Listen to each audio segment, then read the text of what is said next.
সুজলা সুফলা শস্য শ্যামলা ভূমি অসম। অসমৰ মাটি আৰু জলবায়ু কৃষি কৰ্মৰ বাবে উপযোগী হোৱাৰ বাবে বিভিন্ন প্ৰকাৰৰ খেতিৰ লগতে ফল মূলৰ খেতিও ব্যাপক প্ৰসাৰতা লাভ কৰিছে। অন্যান্য শস্যৰ খেতিৰ তুলনাত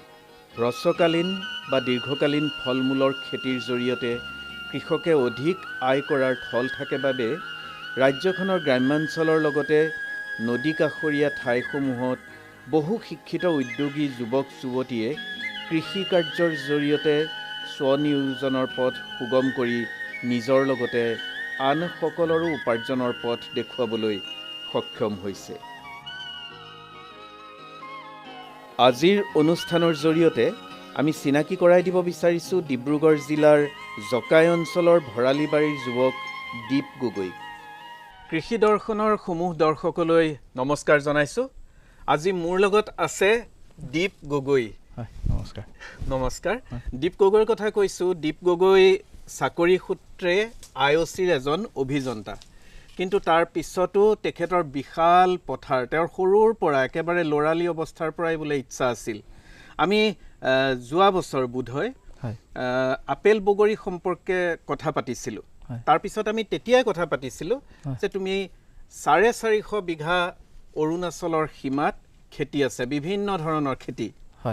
কল, অমিতা, আপেল বগৰী, বগৰীৰো বিভিন্ন সঁচ, তাৰপিছত মধুৰি আৰু নতুনকৈ পাম অইল বা তৈল খেজুৰ, এনেকৈ আম, মধুৰি, এইখিনিতো আছে, আনাৰস, এইখিনি আমি বিভিন্ন ধৰণৰ কথা পাতিম। তোমাৰ আজি যিহেতু আমি এতিয়া এই মুহূৰ্তত কলৰ বাৰীত আছোঁ, এই কলৰ বাৰীত আছোঁ, কল কিমান বিঘা মাটিত কৰা হৈছে? হয়, কৃষি প্ৰকল্পটোৰ কথা ক'বলৈ যাওঁ তেনেহ'লে আমাৰ ইয়াত প্ৰায় 450 বিঘাৰ খেতি আছে। আমাৰ তাৰ ভিতৰতে আটাইতকৈ লাৰ্জ স্কেলত মানে বহল ভিত্তিত আমাৰ কলৰ খেতি আছে প্ৰায় 200 বিঘা। 200 বিঘা কলৰ খেতি আছে। প্ৰায় 45,000 মান কল হ'ব। বিশেষকৈ দুটা জাতই আছে, আমাৰ জাহাজী কল আৰু মালভোগ কল। হয়, তাৰ উপৰি আপুনি কোৱা নিচিনাকৈ আমাৰ বাণিজ্যিকভাৱে বগৰী খেতি আছে, মৌচুমী খেতি আছে, লগতে আমাৰ অমিতা খেতি আছে। তাৰ বাহিৰেও নতুনকৈ এতিয়া লগোৱাৰ ভিতৰত আমি যদি ক'বলৈ যাওঁ, আমাৰ যিটো হাইব্ৰিড মধুৰি আছে, তাৰপিছত আমাৰ পাম অইল আছে, তাৰমানে তৈল খেজুৰ, লগতে আমাৰ আম লগাইছোঁ, কিছুমান কঁঠাল লগাইছোঁ। কঁঠাল মানে আমাৰ সচৰাচৰ থকা কঁঠাল নহয়, এয়া আচলতে অফ ছিজনত, এতিয়া জানুৱাৰী ফেব্ৰুৱাৰী মাহত আমি বিক্ৰী কৰিব পৰা কঁঠাল। যি কি নহওক থুলমূলকৈ সেইখিনিও জনাইছোঁ, কিন্তু আৰু ডেমো হিচাপেও আমি বহুত কিছুমান ভেৰাইটি পৰীক্ষা কৰি আছোঁ, আপেলৰ পৰা আৰম্ভ কৰি বহুত কিবা কিবি, কিন্তু সেইখিনি আমি কমাৰ্চিয়েলি নিজেও নাই কৰা আৰু বেলেগকো কৰিবলৈ এতিয়ালৈকে আমি নকওঁ যে আপুনি কমাৰ্চিয়েলি কৰক, আমি পৰীক্ষা কৰি আছোঁ। লগতে আৰু এটা কথা, লিচুটো থাকি গৈছিলে, লিচুও আমি লাৰ্জ স্কেলত লগাইছোঁ। লিচু লাৰ্জ স্কেলত লগোৱা হৈছে ন? হয়, প্ৰায় 45 বিঘা মানত লগাইছোঁ আমি। প্ৰায় 600-650 মান আমি পুলি লগাইছোঁ, প্ৰায় 4টা ভেৰাইটি। হয়, এতিয়া আমি যিহেতু কলৰ এই বিশাল পথাৰৰ মাজত আছোঁ, খেতি পথাৰৰ মাজত আছোঁ, 200 বিঘা, ইয়াত মানে মূলতঃ সেই দুবিধ খেতিয়ে কৰা হয়। দুবিধ খেতি হয়, নহয় জানো? মালভোগ আৰু জাহাজী। জাহাজী, এই মালভোগ কল বা জাহাজী কল, এই আমাৰ আশে পাশে যিকেইখন জিলা আছে, এতিয়াতো যিহেতু এই ঠাই টুকুৰা মানে দিহিং ফাৰ্ম, তোমাৰ ফাৰ্মখনৰ নাম দিহিং ফাৰ্ম, আৰু এয়া অৱস্থিত হৈছে চাংলাং, অৰুণাচলৰ চাংলাং ডিষ্ট্ৰিক্টৰ বালিনুং অঞ্চলত, নহয় জানো? বালিনুং। এতিয়া এইখিনিৰ পৰাই কলৰ যি মানে প্ৰডাকশ্যন হয়, মালভোগ হওক বা জাহাজী কলেই হওক, এয়া ইয়াৰ পৰা ক'ত ক'ত এনেই পঠিওৱা হয় বাৰু? হয়, বিশেষকৈ আমি ডিব্ৰুগড়, তিনিচুকীয়া, যোৰহাট, গুৱাহাটী, ইটানগৰলৈ সচৰাচৰ পঠাই থকা হয়। তাৰ উপৰিও বজাৰ আমাৰ যদি কলৰ পৰিমাণটো বাঢ়ি যায়, আমি ইয়াত দিব পৰা নাই, বজাৰত আমি মানে উপৰি গৈছে, বেছি হৈ গৈছে বজাৰত, তেনেহ'লে আমি এটা কাম কৰোঁ, অসমৰ বাহিৰলৈ পঠাই দিওঁ। ৱেষ্ট বেংগল, আমাৰ উত্তৰ প্ৰদেশ আৰু বিহাৰলৈ আমি পঠোৱাৰ ব্যৱস্থা আছে আৰু কৰিছোঁ যোৱা বছৰ। হয় নি মানে আমাৰ ইয়াৰ পৰাই একদম তোমাৰ হেৰি কি কয় পশ্চিমবংগ বিহাৰ উত্তৰ প্ৰদেশলৈও কল গৈছে হয় আমাৰ এইখন খেতিৰ পৰা হয় এইখন খেতি পথাৰ হয় আপুনি য'ত থিয় হৈ আছে ইয়াৰ পৰাই আমি পঠিয়াইছোঁ হয় খুব ভাল কথা আৰু এই কলৰ এনেই পৰিচৰ্যা বা কি ধৰণে কৰা হয় সেইটো সম্পৰ্কে কিবা হয় নিশ্চয় ক'বা নেকি নিশ্চয় ক'বই লাগিব বাৰু আচলতে পৰিচৰ্যাৰ বিষয়ে ক'লে 2 মিনিটত 3 মিনিটত কোৱা কথা নহয় তথাপিতো মোটামুটি মই যিখিনি পাৰোঁ প্ৰথম কথা আমি পৰিষ্কাৰ পৰিচ্ছন্নতা অৱলম্বন কৰিব লাগিব আৰু দ্বিতীয় কথা আমি কেতিয়াবা ভাবোঁ যে গছত সাৰ দিলেহে গছ হ'ব ডাঙৰ হ'ব কিন্তু সেইটো আচলতে সম্পূৰ্ণ শুদ্ধ কথা নহয় গছ মাটিত আমি উৰ্বৰা শক্তি নিশ্চয় থাকিব লাগিব তাৰ উপৰিও যাতে গছক কেনেকুৱা ধৰণৰ ব্যৱস্থাপনা লাগে কোনজোপা গছক কেনেকুৱা ধৰণৰ ব্যৱস্থা লাগে যেনে অমিতা যদি আমি দ গাঁতত লগাই থৈ দিওঁ পানী হ'লে মৰি যাব আপুনি যিমানেই ভাল ফাৰ্টিলাইজাৰ দিয়ক যিমানেই গোবৰ নিদিয়ক ঠিক তেনেকুৱা ধৰণকে আমাৰ গুৰিত যাতে পানী জমা হৈ নাথাকে আমাৰ কলগছৰ ক্ষেত্ৰতো সেইটো কলগছক পানী লাগে হয় কিন্তু গুৰিত পানী জমা যাতে বেছিকৈ হৈ নাথাকে তাৰ কাৰণে ব্যৱস্থা কৰিব লাগিব পানী প্ৰয়োজন হ'লে দিব পৰা ব্যৱস্থা পানী প্ৰয়োজনত ওলাই যোৱাৰ ব্যৱস্থা সকলো থাকিব লাগিব সেই ব্যৱস্থা যদি হৈ গ'ল সময়ে সময়ে সকলো গছৰ সকলোবিধ খেতিৰ যিটো আমাৰ সাৰ উৰ্বৰক মাটিৰ পৰা লোৱাৰ যিটো প্ৰৱণতা সেইটো বেলেগ বেলেগ ধৰণৰ হয়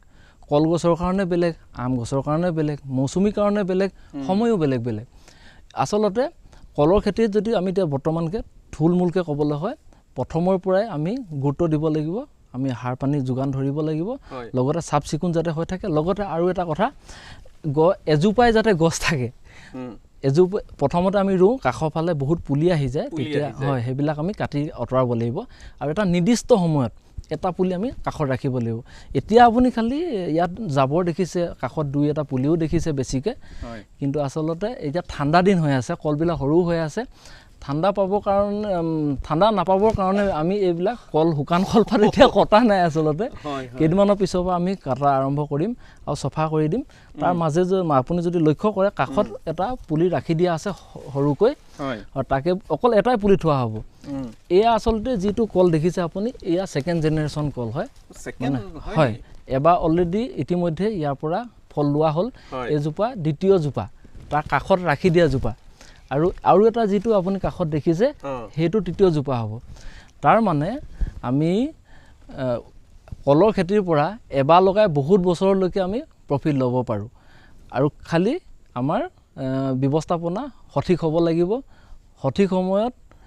সাৰ পানী যোগান ধৰিব লাগিব ছেকেণ্ড জেনেৰেশ্যন মানে ফাৰ্ষ্ট জেনেৰেশ্যনটো হোৱাৰ পিছত সেইজোপা গছ কাটিয়ে দিয়া হয় নেকি হয় প্ৰয়োজন সাপেক্ষে আমি কাটি দিওঁ কিন্তু আমি বহুত ক্ষেত্ৰত আপুনি দেখক বহুত ডাঙৰ ধুনীয়া প্ৰশ্ন এটা কৰিছে কিন্তু সেইটোত ক'বলৈ হ'লে বহুত সময় লাগিব কিন্তু মানে সহজ সৰলভাৱে যদি কওঁ আমি যদি এই কলগছজোপা কলথোকা কাটি দিলোঁ কিন্তু বেছিভাগ ক্ষেত্ৰতে আমি কলথোকা কটাৰ পিছত গোটেই কলগছজোপা নাকাটো ওপৰত কেঁচা পাত দুখিলা থৈ বাকী কলথোকা কাটি লৈ যাওঁ আৰু পুলিটো থৈ দিওঁ কিয় বুলি যদি আপুনি প্ৰশ্নটো কৰে তেনেহ'লে তাৰ উত্তৰটো হ'ব অলপ দিন আপুনি মন কৰিবচোন আমাৰ কলজোপা যদি সেনেকৈ কটাৰ পিছত থৈ দিওঁ তাত যি গছত সাৰ পানী যি আছে অলপ দিনৰ পাছত নিজেই আপুনি 2 মাহৰ পিছত হাতেৰে এনেকৈ চুই দিলে গছজোপা সৰি পৰে একেবাৰে ফুফুলা হৈ যায় একো নাই তাৰমানে পানীখিনি ক'ত গ'ল তাৰ পোৱালিটোৱে ল'লে তাৰ পোৱালিটোৱে পালে এনেকৈ কৰি আমি আচলতে কিছুমান ব্যৱস্থাপনাৰ দ্বাৰা বহুত কম খৰচতে আমি খেতিটো ল'ব পাৰোঁ সেইটো কাৰণে আচলতে কল খেতিত প্ৰথম বছৰ যেতিয়া কৰা হয় প্ৰথমবাৰ তেতিয়া খুব বেছি খৰচা হয় কিন্তু দ্বিতীয় বছৰ তৃতীয় বছৰত আচলতে খৰচাটো বহুত কম হয় যদিহে আমি ব্যৱস্থাপনা ভালকৈ জানো কাৰণ প্ৰথম বছৰ আমি হাল বাব লাগিল পুলি ৰুব লাগিল সাৰ পানী দিব লাগিল প্ৰথমতে যিহেতু পুলিটো সৰু হৈ থাকিব আমাৰ অপতৃণবিলাকো বেছিকৈ আহিব কিন্তু পাছে পৰে যেতিয়া গছবিলাক ডাঙৰ হৈ যায় তুলনামূলকভাৱে অপতৃণও কমকৈ আহে ঘাঁহ বনো কমকৈ আহে সকলো ফালৰ পৰা যদি আমি চাওঁ পুলি টকা বাছিল মাটি চাহ কৰা টকা বাছিল লগতে গছজোপা যিজোপা আগতে মাদাৰ গছজোপা আছিলে আমাৰ যিজোপা মাক গছজোপা আছিলে তাৰ পৰাও পুলিটোৱে ৰস পাই পিনি বহুত কম খৰচাতে আমি এথোকা কল বজাৰলৈ উলিয়াই দিব পাৰোঁ সঠিক ব্যৱস্থাপনাৰ দ্বাৰা প্ৰথম বছৰত যদি আমি 150 টকা খৰচা হয় 200 টকা খৰচা হয় এজোপা গছত দ্বিতীয় বছৰ 50ৰ পৰা 70-80 টকাত আমি এজোপা দ্বিতীয় থোকা কল আমি বজাৰলৈ উলিয়াবলৈ সক্ষম হওঁ সঠিক ব্যৱস্থাপনাৰ দ্বাৰা হয় হয় আজি এতিয়া কলৰ এইখিনি কথাটো মানে খুব ধুনীয়া কথা ক'লা যি কথা ক'লা যে প্ৰথম ফাৰ্ষ্ট জেনেৰেশ্যনটো হোৱাৰ পিছত কল থোকা কটাৰ পিছত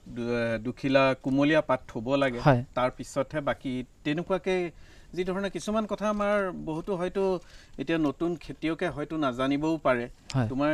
তুমি যিহেতু অভিজ্ঞ হৈছা এই ক্ষেত্ৰত গতিকে তেনেকুৱা ধৰণৰ কথা কিছুমান জানিছা আৰু এটা কথা আজি এতিয়া 200 বিঘা মাটি অকল কলৰ খেতি ধেমালি কথা নহয় আৰু তাৰ কাৰণে যথেষ্ট কৰ্মীৰ প্ৰয়োজন হয় এইখিনি যিখিনি কামত মানুহ লাগি থাকে বা যিখিনি তেওঁলোক এই ওচৰ পাজৰৰ পৰাই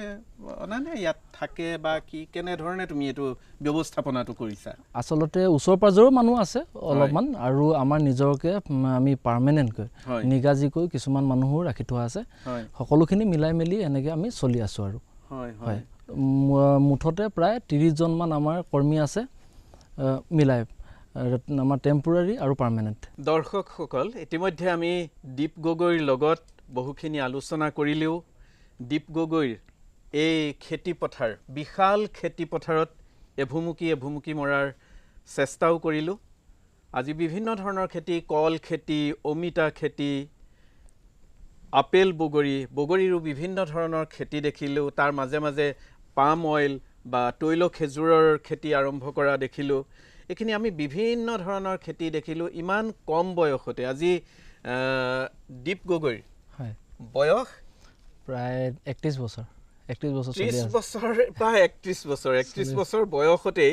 ইমানখিনি আগবাঢ়ি গৈছে ইমানখিনি সুন্দৰকৈ খেতি পথাৰত নিয়োজিত হ'ব পাৰিছে যদিও তেখেত এজন IOCৰ অভিযন্তা আৰু এটা কথা আমাৰ প্ৰথম ইণ্টাৰভিউত মানে যোৱা বছৰ এটা সাক্ষাৎ গ্ৰহণ অনুষ্ঠানতে তেওঁ কৈছিলে যে তেওঁক প্ৰথমতে মাক দেউতাকে সিমান উৎসাহ যোগোৱা নাছিল তাৰ পিছত দেখি উৎসাহ যোগালে এতিয়া মাক দেউতাকে তেখেতৰ কীৰ্তিলৈ একদম গৌৰৱান্বিত আমাৰ লগত কথা পাতিছিলোঁ আমি তেখেতসকলৰ লগত কথা পাতিছিলোঁ তেখেতসকলে দীপ গগৈৰ কথা কয় যে আমি নিজেই শুনি খুব ভাল লাগে আৰু এটা আচৰিত কথা বা খুব ভাল কথা দীপ গগৈৰ ঘৰ মই আগতেও কৈছোঁ যে জকাই অঞ্চলৰ ভৰালি গাঁৱত সেই ওচৰে পাজৰে দীপ গগৈৰ এই খেতি এইখিনি বিশাল পৰিসৰ দেখি দীপ গগৈৰ পৰা অনুপ্ৰেৰণা পায় সেই অঞ্চলৰ বহু যুৱকে ইতিমধ্যে সেই ধৰণে খেতিত অলপকৈ আগবাঢ়িছে সেইটো এটা আমাৰ কাৰণে খুব গৌৰৱৰ কথা বা আমি খুব ভাল পাইছোঁ আৰু দীপ গগৈক আকৌ সুধিছোঁ তোমাৰ ইমান ধুনীয়াকৈ বিশাল পৰিসৰৰ যি খেতি বাতি কৰিছা তাৰ পিছতো তোমাৰ ভৱিষ্যত পৰিকল্পনা সম্পৰ্কে কিবা অকমান যদি কৈ দিয়া হয় নিশ্চয় আচলতে মই অকলে একো কৰা নাই মোৰ লগত উত্তৰপুতভাৱে মোৰ ভাইটি শ্ৰী বিকাশ গগৈ জড়িত আছে লগত আমাৰ ঘৰখনটো আছে লগতে মোৰ ভণ্টিৰ হাজবেণ্ড খগেন কুমাৰ সোণোৱাল সিও পুৰা ভালকৈ জড়িত আছে আমি সকলোৱে মিলি আগবাঢ়িছোঁ লগতে আপুনি এতিয়া সোধা প্ৰশ্নটোলৈ আহোঁ ডিব্ৰুগড়ত আমি আচলতে 2020 চনৰ পৰা বগৰী খেতি আৰম্ভ কৰিছিলোঁ তেতিয়া ইতিবৃত্ত বৰ বিশেষ একো নাজানিছিলোঁ এটাই কথা জানিছিলোঁ যে আমি কিবা এটা চেষ্টা কৰিব লাগে আমাৰ সকলোৱে নতুন কিবা এটা কৰাৰ ভিতৰত থাকেই আৰু এইটোকে ধৰি ৰাখি এইটোকে আগবঢ়াই যাতে আমাৰ যিবিলাক বস্তু আমি ইয়াত কৰিব পাৰোঁ আমাৰ ইয়াতে উৎপাদন হয় সেইখিনিতে আমি চেষ্টা কৰোঁচোন প্ৰথমতে যাতে বাহিৰৰ পৰা আহিব লগা নহয় যিবিলাক কৰিব পাৰোঁ কৰিব নোৱাৰাখিনি কথা বাদ দিলোঁ তো সেই তেনেধৰণৰ মনোভাৱ লৈ মেলি আমি আগবাঢ়িছিলোঁ এতিয়া তাৰে পৰিণতি স্বৰূপে আপুনি যিটো কথা ক'লে সেয়া আচলতে আত্মসন্তুষ্টি গৌৰৱ নহয় অহংকাৰ নহয় আমাৰ অঞ্চলত মানে ডিব্ৰুগড় যি হৰেঘাটৰ ওচৰ পাজৰ অঞ্চলত আমাৰ খেতি দেখি 2020 চনৰ পাছৰ পৰা প্ৰায় 100-200 বিঘামান এজনে 100-200 বিঘা নাই কৰা কোনোবাই আধা বিঘা কৰিছে কোনোবাই 3 বিঘা কৰিছে কোনোবাই 5 বিঘা কৰিছে গোটেই অঞ্চলটোত প্ৰায় 200 বিঘামানত 150-200 বিঘামানত ফলমূলৰ খেতি ইতিমধ্যে আৰম্ভ হৈছে কোনোবাই ভালকৈ প্ৰডাকশ্যন পোৱা নাই যাৰ পৰিষ্কাৰ পৰিচ্ছন্নতা লগতে ব্যৱস্থাপনাৰ যাৰ ভাল নাই তেখেতসকলে নাই পোৱা নিশ্চয় কিন্তু যি কৰিছে তেখেতসকলে ভালকৈ পাইছে আৰু এটাই যে খেতিতে আমি গুৰুত্ব দিব লাগিব সেনেকুৱা নহয় ডিব্ৰুগড় বগৰীতে আচলতে বেছিকৈ ফ'কাছ কৰি থকা হৈছে আমাৰ তাৰ আনুষাংগিক বহুত বিষয় আছে ধৰি লওক একেটা ক্ষেত্ৰতে যদি আমি যাওঁ কেতিয়াবা আমি মাৰ খোৱাৰ চান্স থাকে মানে আমি বজাৰ যিহেতু আমাৰ ওপৰত কণ্ট্ৰল নাথাকে সদায় সকলো বস্তুৰ ওপৰত আমাৰ কণ্ট্ৰল নাথাকে প্ৰডাকশ্যনটো আমাৰ ওপৰত কণ্ট্ৰল থাকে তাকো যিহেতু খেতিৰ ক্ষেত্ৰত আটাইতকৈ ডাঙৰ সমস্যাটো হৈছে আমাৰ ক্লাইমেট কেতিয়া কি ক্লাইমেট হয় আমি আগৰ পৰা অনুমান কৰিব নোৱাৰোঁ ঠাৱৰ কৰিব নোৱাৰোঁ তো সেই হিচাপে আমি যদি আপুনি কৈছে যে আমাৰ নৱপ্ৰজন্মক যদি ক'বলৈ হয় কেনেকৈ ধৰণে আগবাঢ়িলে ভাল হয় এই অভাজনে যি অভিজ্ঞতা পাইছোঁ তাকে যদি সাৰথি কৰি পিনি কওঁ তেনেহ'লে এটা খেতিত কেতিয়াও ভৰসা নকৰিব কমেও 2-3টা বাছনি কৰক বা যদি 2-3টা বাছনি সম্পূৰ্ণ বেলেগ বেলেগ প্লটত লগাব নোৱাৰিছে তেনেহ'লে একেটা প্লটতে অলপ ইণ্টাৰক্ৰপিং এটা পেটাৰ্ণ মানে একেটা ঠাইতে 2-3টা খেতি কৰিবলৈ চেষ্টা কৰক কিন্তু এটা কথা এটা ঠাইতে 2-3টা খেতি কৰোঁতে সদায় আমি মগজত থ'ব লগা কথাটো হৈছে প্ৰধান খেতিটো যাতে ছাপ্ৰেছ নহয় প্ৰধান খেতিটো যাতে দবি নাযায় বেলেগে আমনি নকৰে বেলেগখিনি লগোৱা খেতিখিনিয়ে তো সেনেকুৱা ধৰণকে আমি পৰিকল্পনা কৰিব লাগিব আপুনি মই এতিয়া ঢেৰ কিবা কিবি এতিয়া আলোচনা কৰি থাকিলে বহুত বেছি দেৰি হ'ব শুনাৰ মানুহৰ ধৈৰ্যও নাথাকে উদাহৰণ হিচাপে যদি দিওঁ মৌচুমী খেতি যদি কৰোঁ আমি মৌচুমী খেতি 3 বছৰ 4 বছৰ পাছৰ পৰা আমি প্ৰডাকশ্যন পাম সেইকাৰণে তাৰ মাজত থকা যিখিনি ঠাই সেইখিনি যদি আমি ব্যৱহাৰ কৰোঁ কেনেকৈ ব্যৱহাৰ কৰিম অমিতা গছ এজোপা লগাই দিলোঁ কিন্তু তাকে বুলি আমি যদি 2-4জোপা অমিতা লগাই দিওঁ তেনেহ'লে মৌচুমী গছজোপাও কষ্ট পাব সেই মৌচুমী গছজোপাও ডাঙৰ হ'ব নোৱাৰিব ভালকৈ তো আমি ভালকৈ হিচাপ কৰি মেলি ব্যৱস্থাপনা যদি ধুনীয়াকৈ পৰিকল্পনা কৰি যদি কৰোঁ আমি অমিতাৰ পৰা 4-5 মাহৰ পিছৰ পৰা কেঁচা অমিতা বজাৰত বিক্ৰী কৰিব পৰা হৈ যাম লগতে তাৰ যিবিলাক আমাৰ ভেটি যদি বনাই লওঁ তাৰ মাজে মাজে আমি মাটি কঁঠাল লগাব পাৰোঁ কোনো অসুবিধা নাই 4 বছৰ পাছৰ পৰা আমি আঁতৰাই দিলোঁ আকৌ তাৰ পুলি আমি তাতে পাই গ'লোঁ আমাৰ বেলেগ প্লটত লগাবৰ কাৰণে ঠিক তেনেকৈ ধৰণে একেটা ঠাইতে এনেকুৱা ধৰণে আমি বাছনি কৰোঁচোন যে এটা আনটোক ডিষ্টাৰ্ব বহুত কমকৈ দিয়ে বা নিদিয়ে কেতিয়াবা অলপ চলপ হ'বও পাৰে কিন্তু কমকৈ হ'লেও একো নাই কিন্তু বহুত বেছি যাতে নিদিয়ে তেতিয়া আমি এটা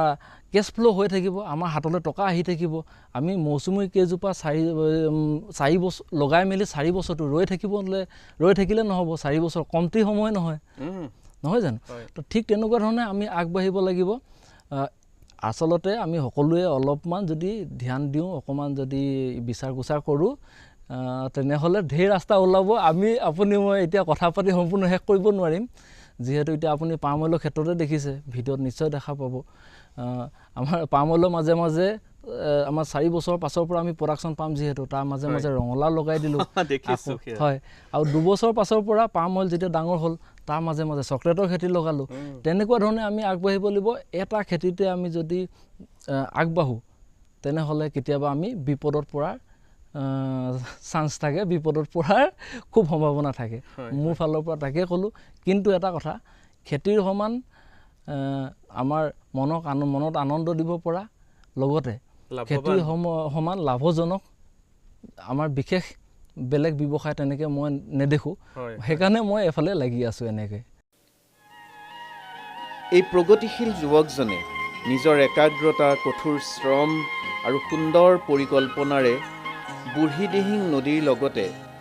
অসম অৰুণাচল সীমাৰ জাগুনৰ নামচিক গেটৰ বালিনং অঞ্চলত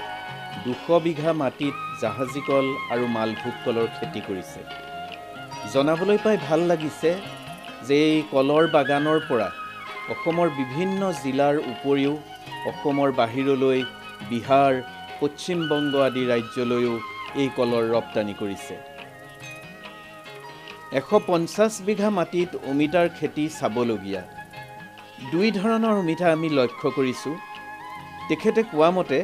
পকা অমিতাৰ চাহিদাও যথেষ্ট বাঢ়িছে অমিতাৰ মাজে মাজে একেডৰা মাটিতে মাটি কঁঠাল মধুৰিৰ গছ ৰুই ইয়াৰ পৰা যথেষ্ট লাভৱান হৈছে বুলি কয় ইয়াতো মই অমিতাও বেলেগ বেলেগ ধৰণৰ দেখিছোঁ হয় এই অমিতা খেতিওতো কিমানখিনি মাটিত অমিতা খেতি কৰিছা হয় বৰ্তমান আপুনি যিটো প্লটত উপস্থিত আছে এইটো প্লটত প্ৰায় 3000 অমিতা গছ আছে আমাৰ গোটেই ফাৰ্মত প্ৰায় 6000 মান অমিতা হ'ব এতিয়া এইটো প্লটৰ আমি প্ৰডাকশ্যন আৰম্ভ কৰিছিলোঁ প্ৰায় 6 মাহৰ পাছৰ পৰাই আমি মাৰ্চৰ 15-16 তাৰিখে লগাইছিলোঁ কিন্তু ছেপ্টেম্বৰৰ 3-4 তাৰিখৰ পৰাই আমি এটা দুটাকৈ পকা অমিতা দিব পাৰিছিলোঁ বজাৰলৈ আচলতে আমি পকা অমিতাই বেছিকৈ বজাৰলৈ দিবলৈ চেষ্টা কৰোঁ পকা অমিতা হিচাপে এতিয়া আপুনি যদি দেখা পায় অলপ হালধীয়া যিটো ৰং আছে সেয়াকে আমি বাতৰি কাগজত মেৰিয়াই বজাৰলৈ দি দিওঁ তাত 2-3 দিনৰ পাছত বজাৰ ধুনীয়াকৈ অমিতা পকি যায় হালধীয়া ৰং আহি যায় তাৰ মানে আমি কোনো কেমিকেল দি বজাৰলৈ পকা অমিতা নপঠাওঁ কিছুমান অমিতা আমাৰ অসমলৈ বেলেগ ঠাইৰ পৰাও আহি থাকে আমাৰ কেমিকেল দি পকাবলৈ তেখেতসকলে ব্যৱস্থা কৰে বহুতে কিন্তু আমি গছ পকা অমিতা ডাইৰেক্টলি বাতৰি কাগজত মেৰিয়াই কাৰ্টুনত ভৰাই পঠাই দিওঁ ডিব্ৰুগড় তিনিচুকীয়া যোৰহাট গুৱাহাটী আৰু ইটানগৰ আমি এইখিনি ঠাইলৈ বৰ্তমান পঠাই আছোঁ এতিয়া এইটো বয়স প্ৰায় 10 মাহ আৰু এই যে তাত দাগবিলাক দেখিছে এই তলৰ পৰা আচলতে লাগি গৈছে প্ৰায় 6 ইঞ্চি মান তলৰ পৰাই 6 ইঞ্চি মানৰ ওপৰৰ পৰাই মানে অমিতা ইয়াৰ পৰা লমালমে লাগি গৈ এতিয়া ইমানখিনি পাইছেগৈ আচৰিত হয় আৰু ইমানখিনিৰ পৰা যে লাগে কৈছে তাৰমানে মাটিৰ পৰা একেবাৰে ইমান ওচৰতে হয় ইয়াৰ কাৰণেতো যথেষ্ট পৰিচৰ্যাৰো দৰকাৰ হৈছে হয় নহ'লেতো আৰু তোমাৰ এনেকৈ লুমালুমে অমিতা নালাগে এই পৰিচৰ্যাৰ সম্পৰ্কে কিবা ক'বা নেকি মই ইয়াত কিবা এনেকৈ প্লাষ্টিকৰ কিবা পেপাৰ এনেকৈ থোৱা দেখিছোঁ হয় এইটো সম্পৰ্কে কি বা মানে কি একদম সম্পূৰ্ণ পৰিচৰ্যাৰ হেৰিটো ক'বা নি বাৰু হয় পৰিচৰ্যাৰ বিষয়ে যদি আমি ক'বলৈ যাওঁ খুব দীঘলীয়া হ'ব থুলমূলকৈ যদি কওঁ আমাৰ অমিতা হৈছে মানে অলপ বেছি সেনসিটিভ ক্ৰপ আচ্ছা সেনসিটিভ ক্ৰপ হোৱাৰ কাৰণে আমি যিমান পাৰি ইয়াৰ চাফ চিকুণতা অৱলম্বন কৰিব লাগে তাৰ কাৰণে এই আমি যিখন এখন দেখিছে এখন মালচিং পেপাৰ বুলি কয় আচলতে আমি ভেটি বনোৱাৰ পাছত ইয়াত গোবৰ জাবৰ দি মেলি পুলিটো লগোৱাৰ আগে এই পেপাৰটো ঢাকি দিওঁ যাতে বন বাত বহুত কমকৈ আহে যাতে বন অপতৃণবিলাক আমি নিয়ন্ত্ৰণত ৰাখিব পাৰোঁ তেতিয়া এই গছজোপা খুব সুস্থ সবল হ'ব আৰু বন বাত বেছি যদি অপতৃণ যদি বেছিকৈ থাকে বেমাৰ আজাৰো খুব বেছি হয় আমি সেইকাৰণে যিমান পাৰোঁ চাফ চিকুণতা আৰু ব্যৱস্থাপনা ভালকৈ ল'বলৈ চেষ্টা কৰোঁ সেই হিচাপে আপুনি এয়া দেখিছে একেবাৰে তলৰ পৰা লাগি গৈ অমিতা এইজোপা অমিতাত কমেও 50 কেজি অমিতা ছিঙা হ'ল আৰু ইয়াৰ বয়স 10 মাহ আমি প্ৰায় 1.5 বছৰমান ৰাখি এইজোপা গছ অতৰাই দিম তাৰ লগতে এটা কথা আপোনাক জনাব বিচাৰিম আমি মাজে ইতিমধ্যে মধুৰি গছ লগাই দিছোঁ মই মন কৰিছোঁ মধুৰি গছ আছে হয় এতিয়া 1.5 বছৰ 2 বছৰ পাছত এই অমিতা গছ শেষ হৈ যাব মধুৰি এইটো পুলি অলপ কাটিং কৰা আমাৰ লেট হৈছে কিছুমান পুলি আছে বহুত ডাঙৰ হৈ আছে আৰু 1 বছৰ পাছৰ পৰা ইয়াত মধুৰি প্ৰডাকশ্যন আৰম্ভ হৈ যাব তাৰ মানে একেটা ঠাইতে এক গুলিত আমি ইয়াত 3 শিকাৰ কৰিছোঁ 3 শিকাৰ মানে অমিতা 1 নম্বৰ শিকাৰ 2 নম্বৰ মধুৰি আৰু মাজে আপুনি লক্ষ্য কৰক লিচু গছ আছে লিচু গছো দি দিছা হয় লিচু গছো আছে এটো প্ৰায় 5-6 বছৰ পাছৰ পৰা এটা দুটাকৈ প্ৰডাকশ্যন আহিব লিচু কিন্তু তেতিয়ালৈকে আমি মধুৰি লাহে অতৰাই দিম এটো প্লট শেষত গৈ পিনি এটো লিচু প্লট হৈ যাব আৰু অমিতাখিনি আমি 2 বছৰ পিছতে এইখিনি কাটি অতৰাই দিম তাৰ পিছত মধুৰি হৈ যাব তাৰ মানে একেটা খৰচাতে একেটা ব্যৱস্থাপনাতে মোটামুটি আমি 3 বিধ খেতি লৈ লৈছোঁ কিন্তু এটা কথা আমি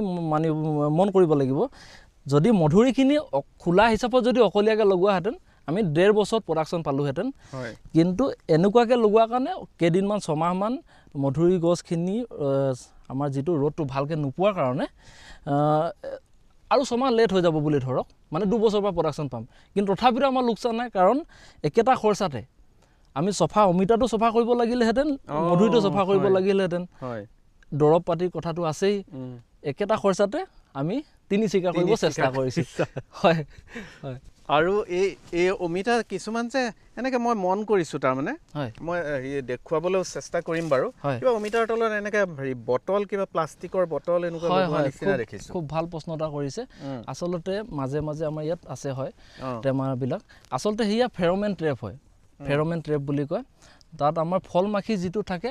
হিয়া কণ্ট্ৰোল কৰিবলৈ আমি পোক পতংগৰ স্প্ৰে মানে যাতে কমকৈ কৰিব লগা হয় মানুহক সুস্থ সবল যাতে ফল মূল যোগান ধৰিব পাৰোঁ তাৰে আমি ব্যৱস্থা কৰিছোঁ যিমান পাৰোঁ কম আৰু আমাৰ আচলতে এইবিলাক কৰাৰ কামৰ মাজত আনন্দ আছে খেতি একমাত্ৰ টকা ঘটাৰ উপায় নহয় হয় খেতিৰ মাজত আত্মসন্তুষ্টি আৰু আনন্দ লুকাই থাকে সেই আনন্দবিলাক আমাৰ এইবিলাকে যে বজাৰৰ মানুহ আমাৰ ৰাইজক আমি সুস্থ সবল নিৰোগী ফল মূল যোগান ধৰিব পাৰিছোঁ দৰৱ নিদিয়া মানে আমাৰ কিবা কেমিকেল দি নপকোৱা অমিতা বজাৰত দিব পাৰিছোঁ ৰাইজক খুৱাব পাৰিছোঁ সেয়া আমাৰ আনন্দ আত্মসন্তুষ্টি হয় ইয়াতো অমিতা প্ৰায় পুৰত হৈ যোৱা নিচিনাই দেখা গৈছে হয় এইখিনি চিঙাৰ ব্যৱস্থাটো এইকেইদিনতে কৰা হ'ব বোধ কৰোঁ আচলতে হয় ঠিকে কৈছে আচলতে আমাৰ কণ্টিনিউৱাছ মানে একেলেঠাৰিয়ে অমিতা ছিঙিয়ে থকা হয় 2-4 দিনৰ মূৰে মূৰে প্ৰায় 1-2 টনকৈ আমি 2-3 দিনৰ মূৰে মূৰে আমি দিয়ে থাকোঁ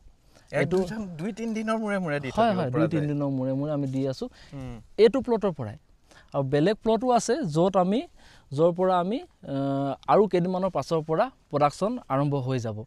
কিন্তু বৰ্তমান এইটো প্লটৰ পৰা 2-3 টন 3 দিনৰ মূৰে মূৰে খুব ভাল হয় সেয়াই অমিতাৰ আৰু ভেৰাইটিজ অমিতাৰ দুবিধ আছে বোধ কৰোঁ ন ইয়াত নে কি খুব ভাল প্ৰশ্ন এটা কৰিছে আচলতে ইয়াত অমিতা এটা জাতৰে আছে কিন্তু কিছুমানত দেখিছে আপুনি দীঘলীয়া অমিতা আৰু কিছুমানত দেখিছে অলপ থপকা অমিতা থপকা ডাঙৰো কিন্তু হয় কিন্তু আচলতে অমিতা হাইব্ৰিড গছ যিহেতু এই আচলতে হাৰ্মোফৰাইট ভেৰাইটি হাৰ্মোফৰাইট মানে উভয়লিংগী এইবিলাক যিহেতু হাইব্ৰিডাইজ ফল হয় হাইব্ৰিডাইজ ভেৰাইটি হয় সেই হিচাপে আচলতে মাইকী ফলটো এনেকুৱা ধৰণৰ থপকা নিচিনা হয় মতা ফলটো অলপ দীঘলীয়া নিচিনা হয় তাকে হাইব্ৰিডাইজ কৰি পিনি বনাইছে তাৰ বিষয়ে ক'লে বহুত সময় লাগি যাব কিন্তু এটা কথা মন কৰিবলগীয়া এইজোপা গছত আপুনি দীঘলীয়া যিটো জাতটো আছে কিছুমানত মানে পাতলকৈ দেখিব ফলৰ সংখ্যাটো অকণমান কম দেখিব ইয়াতো লমালমে লাগি আছে কিছুমানত অকণমান পাতলকৈ দেখিব এই গোল যিটো থপকা টাইপৰ হয় গোল আকাৰৰ ফলকৰ সংখ্যাত এইবিলাক কম হয় কাৰণ ইয়াত আচলতে ইয়াৰ ডাঠ মানে ইয়াৰ ভিতৰৰ যিটো মাংসটো যথেষ্ট ডাঠ হয় মানে আৰু ওজনটোও বেছি হয় আৰু খাবলৈ খুব মিঠা হয় আৰু এই হেৰি আকৌ তোমাৰ ঘৰুৱা কথালৈ আহোঁ দেই হয় কওক তোমাৰতো এই ডিব্ৰুগড়ৰ জকাইৰ যিটো ভৰালি গাঁৱত মা দেউতাহঁতো ইখন খেতি পথাৰত তাত থকা পথাৰত লাগিছিল ইয়াত মাহঁত আহি দেখুৱাইছা নাই মাহঁতক হয় হয় মাহঁতে থাকে আহি থাকে ইয়াতো থাকিও যায় মাজে মাজে কেতিয়াবা মোৰ লগত থাকে আৰু ইয়াতো থাকে ইয়াত থাকিয়ে ভাল পায় ইয়াত এই বাৰীৰ খেতিটোতো যথেষ্টখিনি কিজানি তোমাক সহায় কৰিছে নিশ্চয় সহায় কৰিছে তেখেতসকলৰ প্ৰথমৰ পৰাই বহুত জড়িত আছে তেখেতসকল লগতে মোৰ বয়নাই ভণ্টিৰ হাজবেণ্ড তাৰো বহুত ইয়াত অৱদান আছে বহুত বেছি অৱদান আছে লগতে আমি মোৰ ভাইটিটো আৰু মইতো পুৰা সম্পূৰ্ণ যুক্ত আছোৱেই লগতে মোৰ ভাইটিৰ নাম বিকাশ গগৈ সি APDCL জুনিয়ৰ মেনেজাৰ হয় APDCL জুনিয়ৰ মেনেজাৰ হয় তেওঁ এইবোৰ মাজে মাজে চাবলৈ আহি কিজানি খুব ভাল পায় নহয় হয় হয় কিন্তু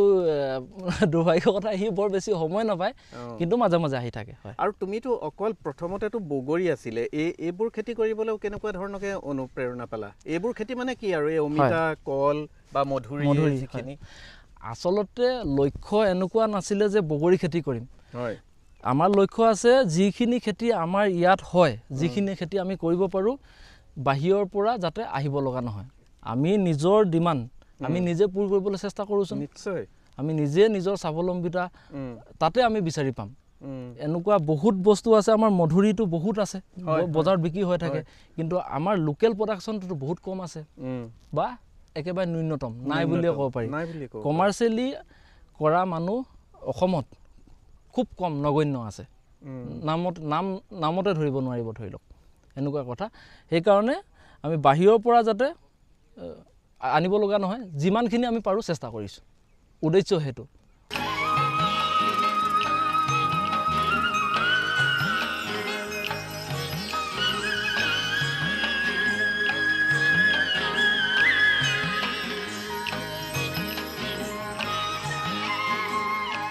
দিহিং ফাৰ্মত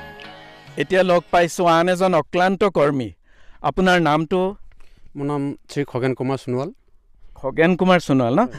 আপোনাৰ আজি কিমান দিন হ'ল এখন হেৰি এই দিহিং ফাৰ্মৰ লগত জড়িত হৈ থকা মই ইয়াৰ জন্মলগ্নৰ পৰাই আছোঁ আৰু দিহিং ফাৰ্মত। এতিয়া যিহেতু আমি অমিতাৰ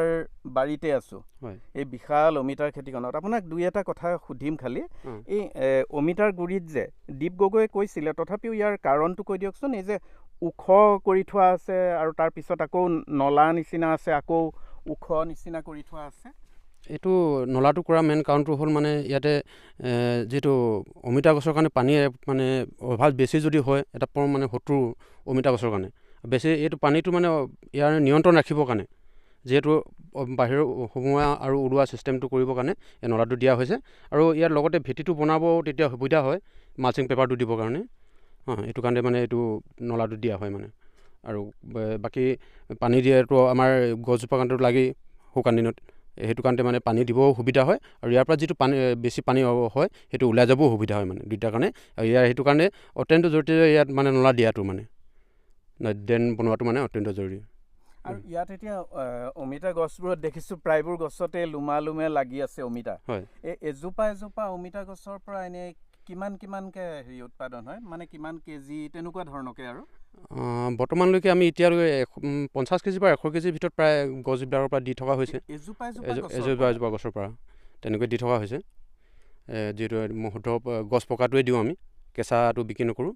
আৰু গছ পকা হিচাপে আমি মানে চব বিক্ৰী কৰোঁ মানে। কেমিকেল দি পিনে পকোৱা নহয় মানে, ডাইৰেক্ট গছতে নিজেই পকে আৰু তাৰ পৰা ছিঙি পিনে আমি মাৰ্কেটলৈ পঠিওৱা হয় মানে। সেই তেনেকুৱা কথা। আৰু বাকী যিখিনি পুৰঠ হয় সেইখিনি পকা হ'বলৈ ৰৈ থকা হয় নে? 3-4 দিনৰ মূৰে মূৰে মানে এইটো ছিঙি থকা হয়। পকি থাকে ছিঙি থাকোঁ, পকে ছিঙোঁ মানে তেনেকুৱা কৰি। ঠিক আছে বাৰু দিয়ক, আপোনাক লগ পাই খুব ভাল লাগিল দেই। ধন্যবাদ। ডিগবৈস্থিত ভাৰতীয় তেল নিগম ইণ্ডিয়ান অইল কৰ্পৰেশ্যনৰ এগৰাকী অভিযন্তা দীপ গগৈয়ে 2021 চনৰ পৰা বিভিন্ন কৃষি কৰ্ম, বিশেষকৈ ফল মূলৰ খেতি বিজ্ঞানসন্মতভাৱে কৰি যথেষ্ট লাভৱান হৈছে। তেখেতে কৰা আপেল, বগৰী, মালভোগ কল, জাহাজী কল, মধুৰি, অমিতা, আলুৰ পৰা যথেষ্ট কৃতকাৰ্যতা লাভ কৰাৰ লগতে গ্ৰাম্য অৰ্থনীতি টনকিয়াল কৰাৰ উপৰিও আগ্ৰহী কৰ্মোদ্যমী যুৱকসকলক সংস্থাপন দিবলৈ সমৰ্থ হৈছে আৰু গ্ৰাম্য অৰ্থনীতিত এক জাগৰণ আনিবলৈ সক্ষম হৈছে।